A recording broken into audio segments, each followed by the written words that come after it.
Who doesn't want to be seen as smart, right? Imagine being a super bright kid, full of potential, the pride of everyone around you. Now, fast forward 30 years, what do you see? A successful adult living that brilliant future, or someone lost? But I was so intelligent, what happened to me? This question echoes in the minds of thousands of adults who were once those smart kids. Today, many of them feel trapped stuck in unmotivating jobs, unfulfilling relationships, in a life that seems to be happening for everyone but them. They just watch time pass. I know exactly what that feels like. It's that suffocating sensation that you're wasting all your potential. The paralyzing fear that maybe you weren't as special as everyone thought. In this video, I'm going to show you exactly why you feel this way, and more importantly, how to break free from this mental trap. I'm going to give you the tools to finally understand who you truly are, and, in doing so, reclaim control of your life. Being smart is a huge advantage, but it comes with unique challenges. And when we don't learn to deal with them, we pay a heavy price, often without even realizing it. Before we dive into that, take a moment to hit the follow and share button. It helps us bring more deep dive psychological content to you. The price of being the smart kid. When we're young, our identity is very simple. Kids latch on to one or two characteristics and build their sense of self. For example, he's the little boy who loves Pekkaman. She's the one who's into Harry Potter. John is the one who loves to draw. Gradually, we discover what we like, dislike, what we value, and what's irrelevant. But it all starts this way. A one-dimensional identity, direct and based on interests or labels. And one of the most powerful identities a child can have is you are the smart one. This identity is one of the most reinforced by teachers, parents, and classmates. And for a while, it's incredible. You get praise from everyone. Everyone envies the fact that you don't need to study and still get straight A's. You learn everything quickly and effortlessly. You're the closest a kid gets to having a superpower. You live life on easy mode. How do I know all this? Because I was that kid. I was the smart kid, quiet, didn't socialize much. I learned to read very early, and I was even moved up a grade. But luckily, my grandfather was a teacher, and he advised my parents to keep me with kids my own age. This was fundamental to my development as a person. Not only that, but my grandfather and my parents highly valued hard work and possess a rare humility. Without them, the problems I'm about to discuss would have been much more complex and difficult for me to handle. My humble attempt with this video is to be for you what my grandfather and parents were for me, a guide in this turbulent sea that is our existence here on Earth. The study skill deficit. There are four main challenges we need to discuss here. Imagine being so good at math that you never needed to learn how to study. Then you get to college, and bam, you're more lost than a deer in headlights. School isn't just about learning math or English. In fact, its main function is to be a place for you to develop socially and learn how to learn. But when you're the smart kid, school is too easy. You don't need to study, much less put in effort. You're always cruising, getting high marks without even opening a textbook. And then when things get genuinely difficult, like in college, you simply freeze up. The education system is designed so that the level of demand keeps increasing. You don't require a 30-page paper with Excel graphs from a 7-year-old, but that's what's expected of a university student. And then you hit a walla, reality check. Your intelligence alone isn't enough to handle everything you have to do. Life teaches you that being intelligent is one thing, knowing how to study is another thing entirely. The praise trap, fear of effort. Furthermore, think about this. When you're praised for being smart, what people are usually complimenting isn't your dedication. It's effortless success. You were praised when you got an A without cracking a book, or when you solved that complex equation while the rest of the class was still trying to understand the prompt. What's the problem with this? Over time, you start to internalize a dangerous idea. If I'm smart, everything should be easy for me, and that's where the danger lies. This belief becomes a silent trap that sabotages you when you least expect it. Because when something isn't easy, when you genuinely need to apply yourself, when you make a mistake or don't grasp something immediately, you don't see it as an opportunity for growth. You feel completely lost, distressed, and fearful.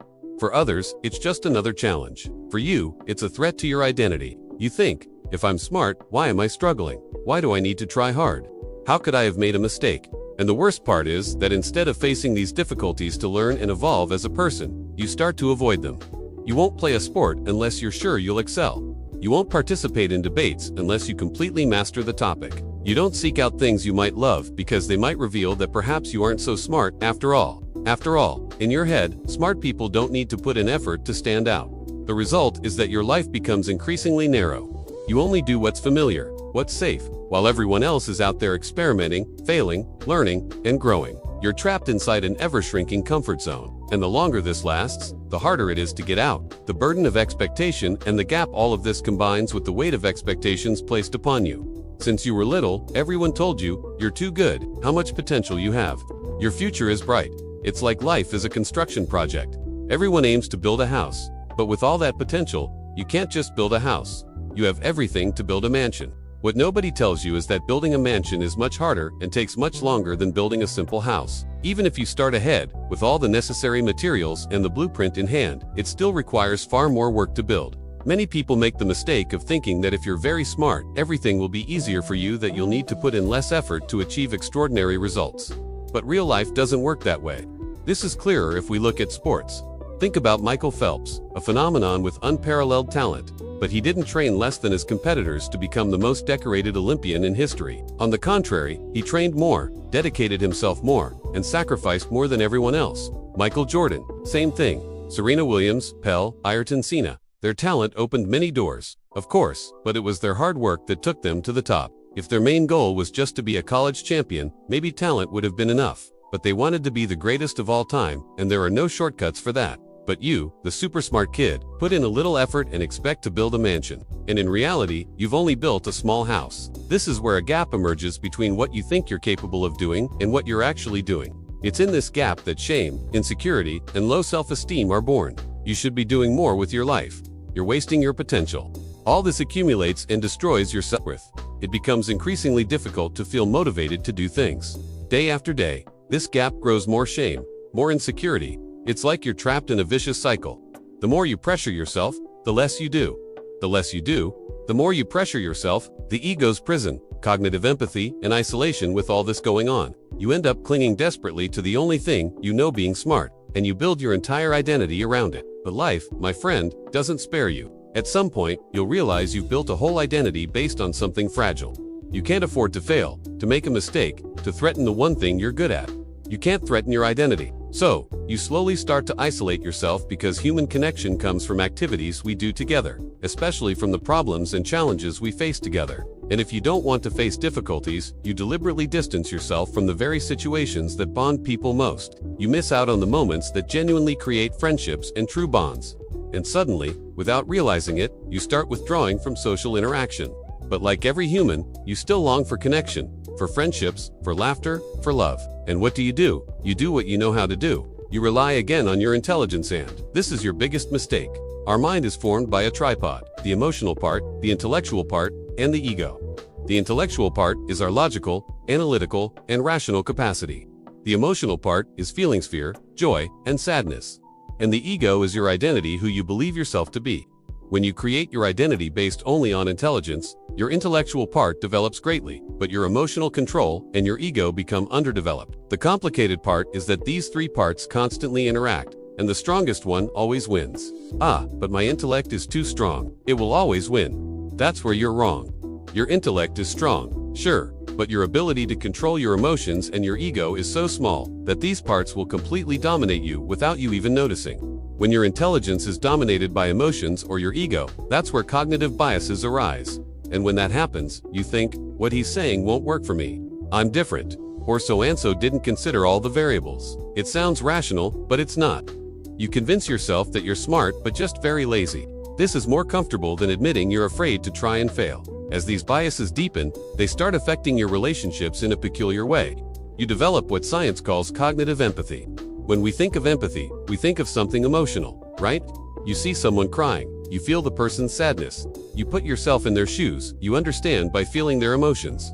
In cognitive empathy, however, you don't feel what the other person feels. You can understand what others feel, logically, but you don't get emotionally involved in the situation. Sounds great, right? The problem is that this doesn't always work. You participate in conversations, help people, and remain socially active. You might seem charismatic to others, but inside, you're exhausted because you're not acting naturally, connecting with people. You're constantly analyzing situations, how to respond, and what others will think of you.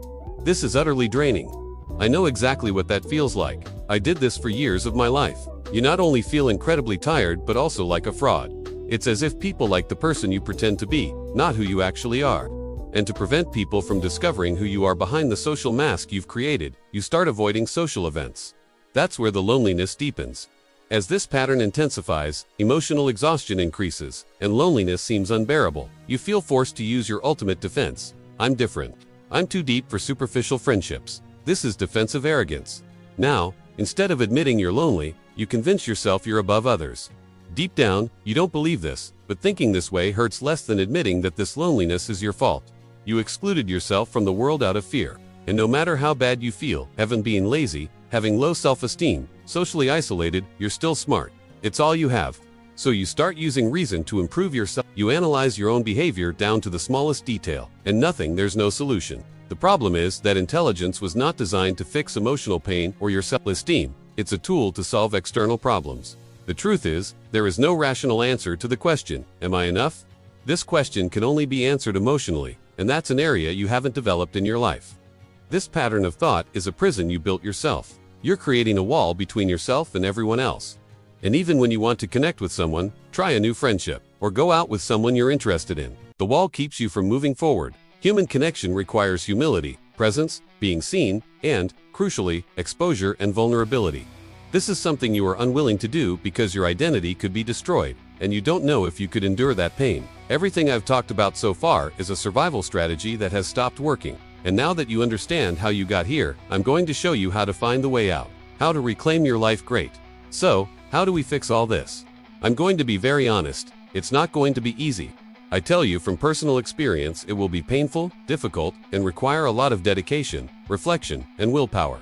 But the first step, which is non-negotiable and perhaps the hardest, is to stop identifying yourself as the intelligent person. I know it's tough. You're probably thinking right now, it's all I have. My self-esteem is already in the gutter. How can I abandon the one thing I'm good at? Listen closely to my voice. Your self-esteem is already in the gutter. It's not working. Being smart isn't bad, but basing your self-worth on it will only cause you problems. When your value is tied to effortless success, you'll do everything to avoid mistakes, failures, and situations that might prove you're not exceptional at everything you do. Think about it. You are using something unrelated to your actions as the pillar of your self-esteem and your value as a human being. Taking pride in being intelligent, if you think about it, is a huge mistake. You didn't have to do anything to be intelligent. You didn't earn it. You were born that way. You deserve no credit for something that didn't require your effort. If your sense of identity is based on things outside your control, your actions have no impact on your self-esteem, and thus, you'll never give your best in anything. Because truly trying and failing would mean you're not the genius you believe yourself to be. So you develop the strategy, either half-ass it or don't do it at all. Because if you half-ass it, there's still a tiny part of your ego that thinks, I didn't succeed because I didn't try hard enough. If I had dedicated myself, I would have nailed it easily. Giving your best becomes something to be avoided at all costs. And that's not the path to finding yourself in life. The solution is to build an identity based not on being intelligent but on being willing to grow. You stop asking, what will make me look smart? And start asking, what will help me be a better person? What will teach me more? You stop protecting your pride and start embracing discomfort. You allow yourself to try things and be bad at them. You start showing up, not to win, but to participate. I know it feels strange, uncomfortable, even like a step backward in life, but it's not. This is actually the first step toward emotional maturity, developing your own identity, not one given to you by others. This is the first real step to becoming who you truly are. The old identity told you your worth came from being special. The new one reminds you that your worth comes from being human. And being human means you have permission not to know everything. You have permission to grow and mature more slowly than others. You have permission to feel lost, to have no idea what you're doing with your life. But the only way to move forward is to act and take the next step, even without knowing if it's the perfect step or the smartest thing to do. But it is an honest, imperfect step forward. That is a human step. If you feel trapped, lost, or disconnected from the world, start here. Let go of the story you've created for yourself. Stop trying to be impressive and perfect. Start trying to be real, because you don't need to be the smartest person to have a happy life. You just need to be someone who is willing to be present, even when it's hard. When it's confusing or scary, even when you have no clue what's going on or what you're doing. And if you can do that, you'll start feeling something you haven't felt in a long time. Genuine connection with people, with the world, and with yourself. All because you had courage. You exposed yourself to the unknown. You risked suffering, risked failing, risked being judged. You put your entire well-being on the line by stepping down from the pedestal you had placed yourself on. And guess what happened? You finally entered the world where everyone else lives. And surprisingly, that world isn't as scary as you imagined. In fact, it's the only place where you can truly be seen. And, more importantly, the only place where you can finally breathe, be yourself, and feel at home. Not because you are exceptional and brilliant, but because you are human. That is more than enough.